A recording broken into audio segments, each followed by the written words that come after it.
del proyecto del lago. Consiguiendo con el seminario internacional, tenemos la presencia del magíster Alex Vilca Limaco, que nos estará tocando el tema Balance sobre desarrollo turístico y desarrollo energético. El magíster Alex Vilca Limaco es licenciado en turismo de la Universidad Mayor de San Andrés, experto indígena en ecoturismo comunitario. Ha cursado una maestría en desarrollo de turismo sostenible y tras varios años de experiencia en el rubro del ecoturismo surge Madidi Jungle Eco Lodge, junto a otras 3 personas provenientes del pueblo indígena San José de Ochupiamonas, iniciativa en la cual actualmente viene apoyando con su conocimiento. Además es activista indígena, defensor de la tierra y los derechos de los pueblos indígenas en la Amazonía boliviana. Lo recibimos con un fuerte aplauso, por favor.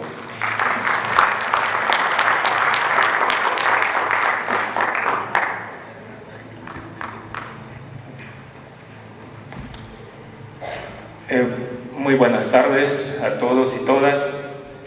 Quiero agradecer en principio a los organizadores de este seminario internacional de turismo, a FITECTUR, y a todos y todas ustedes.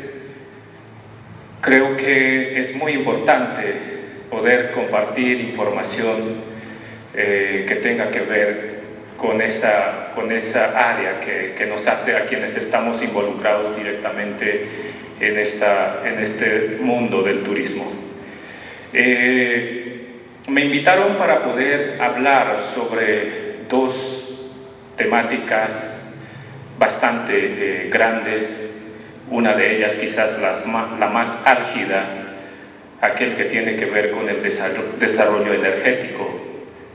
Y pues creo que es importante en ese sentido poder compartir con ustedes, hacer un análisis, una reflexión que nos permita encontrar esos horizontes que lleven a los bolivianos y a las bolivianas hacia un futuro mucho más próspero, que pueda obviamente buscar el beneficio colectivo de los bolivianos.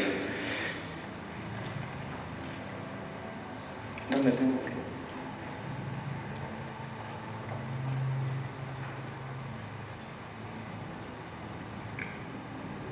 Okay. Bueno, el tema del turismo es algo que considero que gobierno tras gobierno vienen como que siempre dándole muy poca relevancia, muy poca importancia. Y es que Bolivia, por la enorme riqueza natural y cultural, pues nos hacemos uno de los países más emblemáticos a nivel mundial, a nivel global. Hay estudios que nos clasifican como el país que ocupa el puesto número 7 en el ranking global de países megadiversos. Otros nos engloban entre los 10 países, otros entre los 15, otros inclusive en el puesto 17.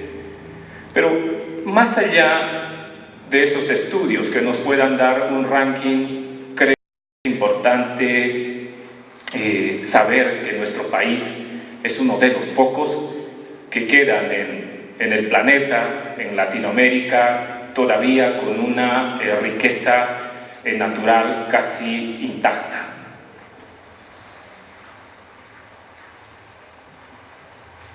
En ese sentido, es muy importante, por ejemplo, saber de que hace muy poco, a principios de año, apasionados de las aves, observadores de aves, participaron de un concurso global que se llama el Big Day, en mayo, y lograron registrar a nuestro país en el puesto número 9 como el país que más ha podido registrar especies de aves en un solo día. Esta misma actividad ha vuelto a ser llevada a cabo recientemente en el mes de octubre, y en esta oportunidad con un poco más quizás de logística y de estas personas que son apasionadas de las aves en nuestro país, especialmente en el departamento de Santa Cruz, Cochabamba, todavía muy poco en La Paz, lograron colocar a Bolivia en el puesto número 4. Estos datos tienen que llamarnos a una reflexión, y especialmente a quienes estamos formándonos, preparándonos en este rubro y en este mundo del turismo. Creo que ubicarnos en el puesto 4 y estar muy cerca a Colombia, a México, y dejar por debajo a Costa Rica, que es uno de los países que más ha desarrollado el tema del turismo sostenible, el ecoturismo, es algo que realmente espero a quienes estamos en este mundo del turismo nos haga pensar en que las oportunidades de poder convertir a nuestro país en un destino global potente para observar naturaleza, para poder vivenciar la cultura viva de los pueblos, es algo que tenemos que empezar a dar esos pasos. Estamos haciendo, estamos avanzando, pero creo que todavía nos falta mucho por hacer. Y lo que ha sucedido este año también es algo que tenemos que valorar, pese a las múltiples limitaciones, a la escasa gestión, planificación que se resume en esa limitada gobernanza que tenemos en nuestro país. Hemos logrado que Bolivia se haga merecedora a un premio internacional como el mejor destino verde de Latinoamérica.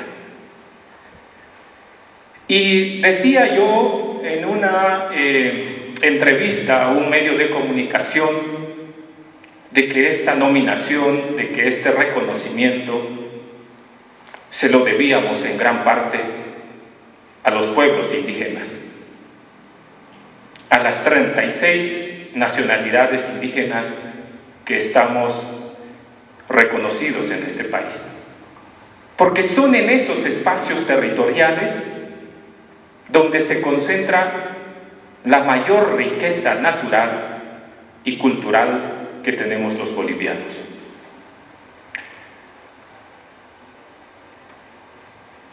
Y que a nivel global, a nivel latinoamericano, las estadísticas muestran a Bolivia con un alto porcentaje de población indígena. El 62% de nuestra población indígena en el censo del 2001 se reconocía como tal en nuestro país. Y luego, obviamente, Guatemala es otro país en Centroamérica que tiene también una presencia de pueblos, de habitantes indígenas bastante elevado, pero que pongo esta lámina para un poquito llamar a la reflexión y espero llamar su atención de que el censo 2012 nos muestra de que hay un descenso. Y es que en Bolivia, en el último censo, ya solo un 42%, un 44% nos hemos identificado como pertenecientes a alguna nación. Esto es algo que también tenemos que empezar a analizar, a evaluar, a reflexionar. ¿Por qué está ocurriendo esto? Yo la verdad no he escuchado decir cuál es el fundamento, la razón de esta disminución de nuestra población indígena en Bolivia.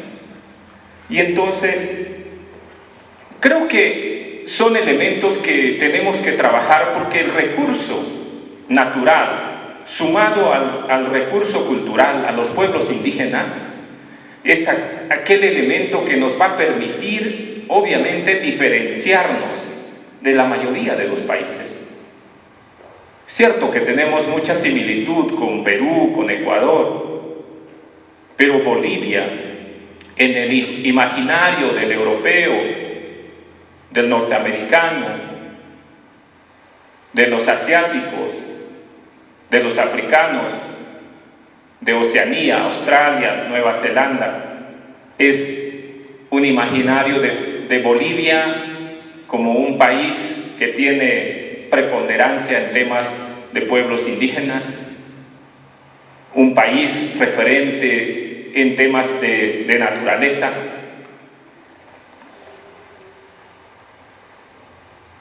Que si no hacemos las acciones desde la gestión pública, desde la gestión privada, desde las entidades no gubernamentales, desde los pueblos indígenas, realmente toda esta gran potencialidad que tenemos los bolivianos y las bolivianas pueden ir severamente en disminución y un retroceso.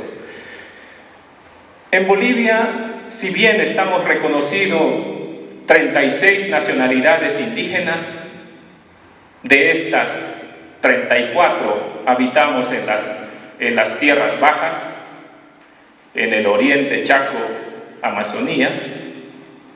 Una gran parte,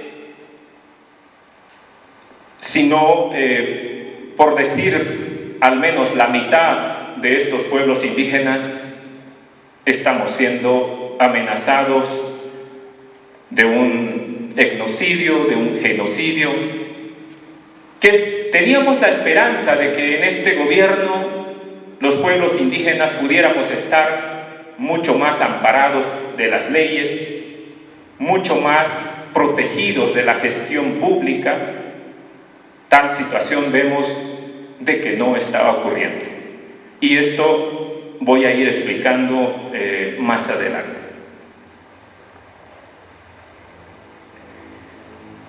Nuevamente, entre esa cantidad de aciertos y desaciertos que tenemos los bolivianos, el 2007 Bolivia ha sido reconocido como el destino cultural más importante de América del Sur. Y es que estos reconocimientos, si no ponemos en evidencia, si no ponemos al alcance de quienes estamos involucrados en el turismo, pues se van a ir quedando prácticamente en la nada. De nada nos servirá reconocernos como el mejor destino verde de América del Sur, como el destino cultural mejor de América del Sur, inclusive con posibilidades de ganar un reconocimiento a nivel mundial, a nivel global, no tendrán mucha relevancia. Y quiero entrar a esta otra parte, en el cual es la otra cara. Vemos de que el turismo en nuestro país no es y no ha sido en el pasado una actividad que hubiera llamado la atención de nuestros gobiernos en todos sus niveles. Pues estamos escuchando en los últimos años y con mayor relevancia quizás con este actual gobierno, de que los bolivianos tenemos que apostarle a la gestión energética, a la inversión en energía. Y vamos a ver que en esta idea de convertirnos corazón energético de América del Sur, vamos a poner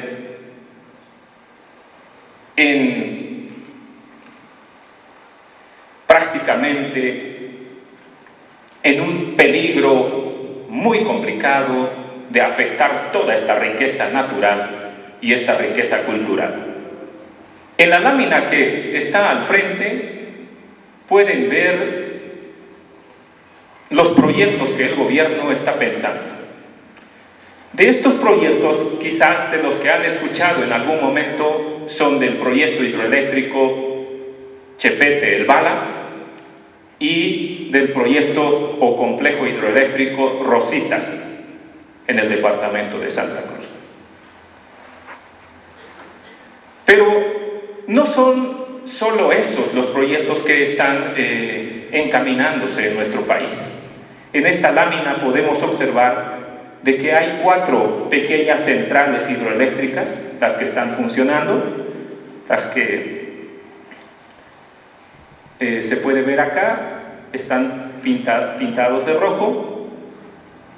En la parte baja están los proyectos que están en construcción y que ya se ha sumado uno más que vendría a ser Ibirizo, es el número 9 pero hay muchos otros que están diferenciados en un círculo de azul, los que se vienen encaminando en un futuro próximo.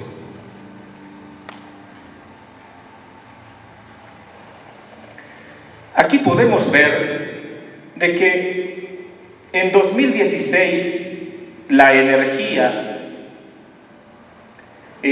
proviene gran parte de las termoeléctricas en un 72%, las hidroeléctricas con un 25% y energías alternativas 3%. La idea del gobierno es que al 2020 esto vaya cambiando, y es que para el 2020 tendríamos termoeléctricas un 55%, un 33% vendría ya de la energía hidroeléctrica y un 12% vendría de energías alternativas. Pero si pensamos al 2025, esto va cambiando ya radicalmente, y es que para el 2025 la energía proveniente de las grandes hidroeléctricas, de las represas, vendría a ser al menos el 74%, 23% de termoeléctricas y 4% energías alternativas. Y con una inversión que pueden ver en ese círculo que superan los 29.000 millones de dólares. Solo el Chepete y el Bala demandarían una inversión de 9.000 millones de dólares, que no contempla la construcción de carreteras para llegar hasta ese lugar y no contempla la inversión en el tendido, en el traslado de esa energía, probablemente al Brasil, al Perú, a Chile o a Argentina. Esta es una secuencia de la evolución de la oferta y demanda de electricidad en nuestro país. Como pueden ver, en 2015 teníamos una demanda de 1.900, entre demanda y remanentes, un total de 1.924 megavatios, de los cuales hacemos uso de más o menos 1.400 a 1.500, es decir, que tenemos un pequeño remanente.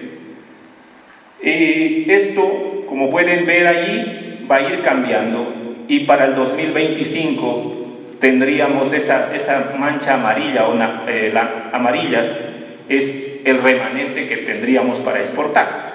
Estamos hablando de 15.890 kilovatios en total.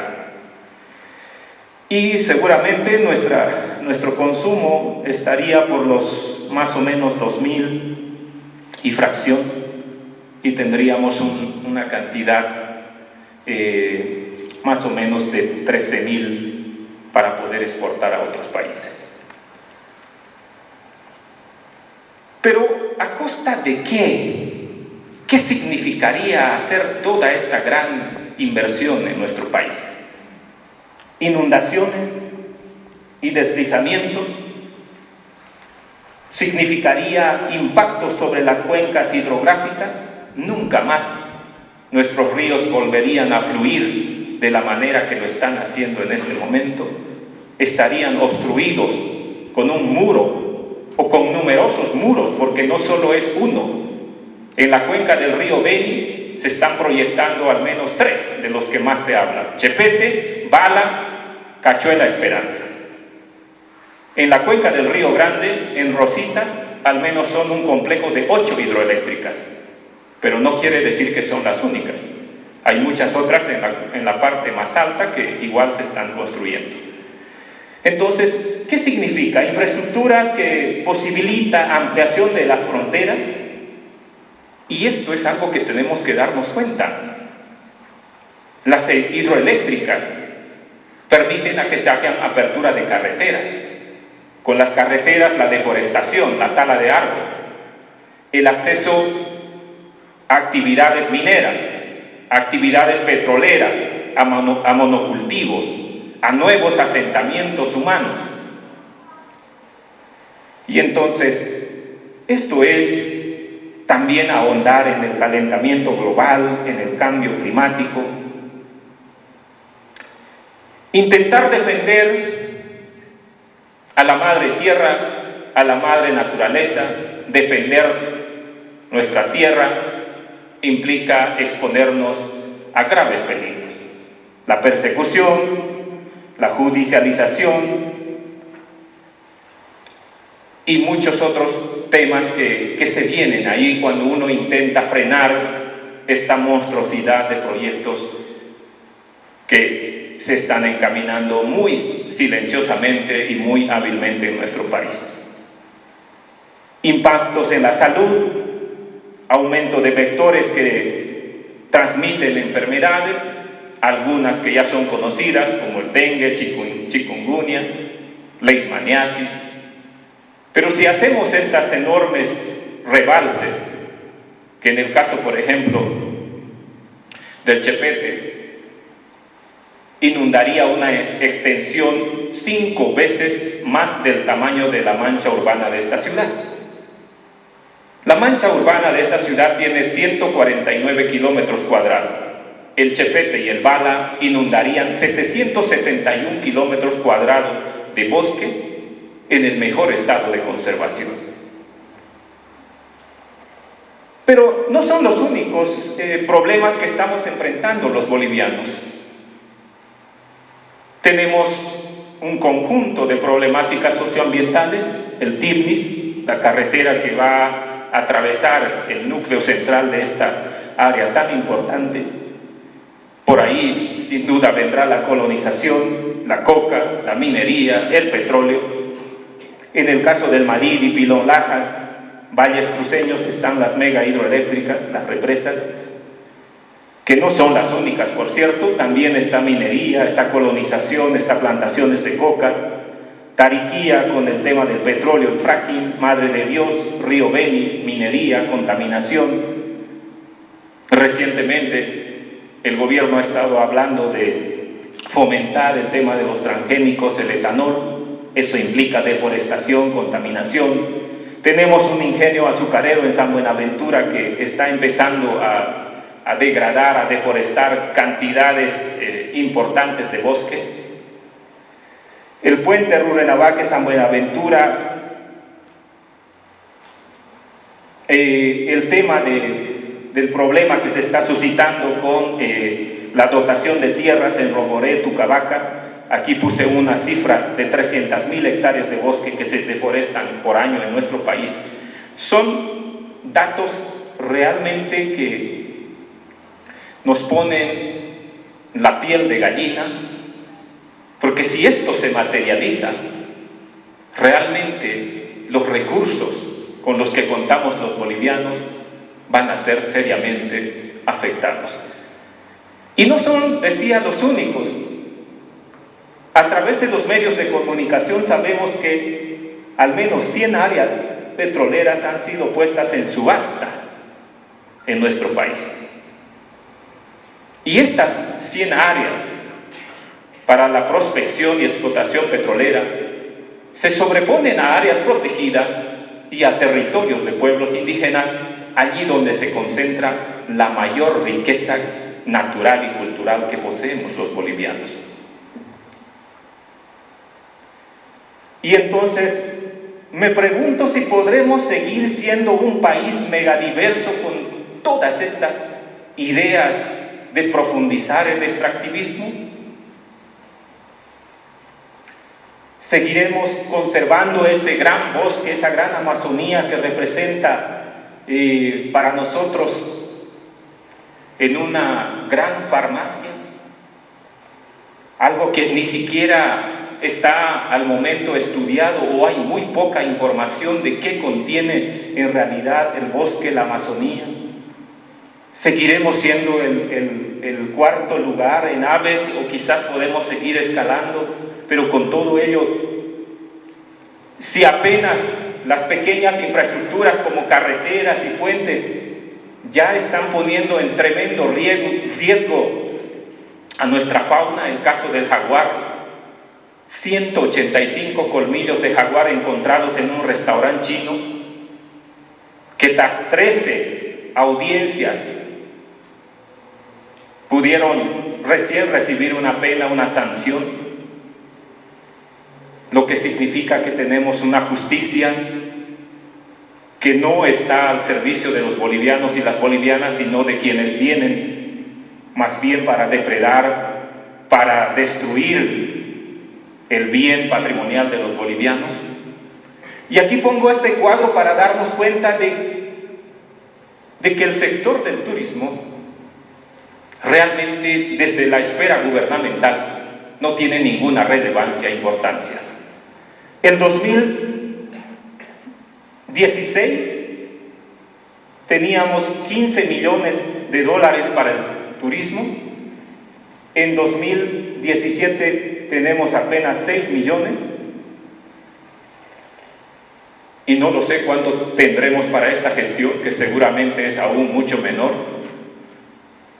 Pero con estos pocos recursos que se destinan para el turismo, ¿podremos competir con esa monstruosidad de dinero que se está pensando para el tema energético?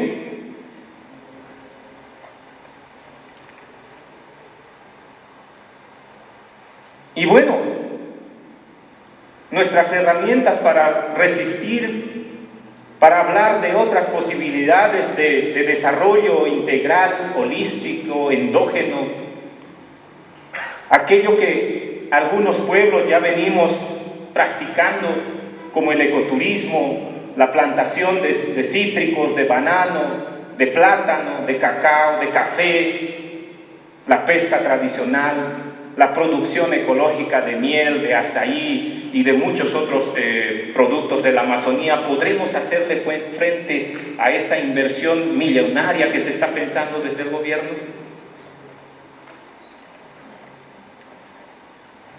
¿O es que si le apostamos a la exportación de la energía, podríamos tener esta realidad que nos presenta en esta lámina?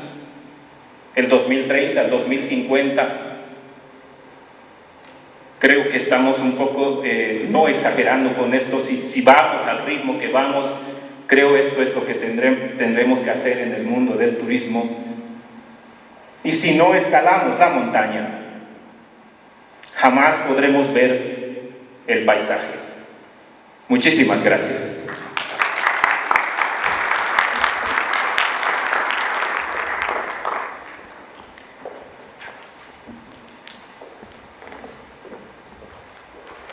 Teníamos la presencia del magíster Alex Vilca.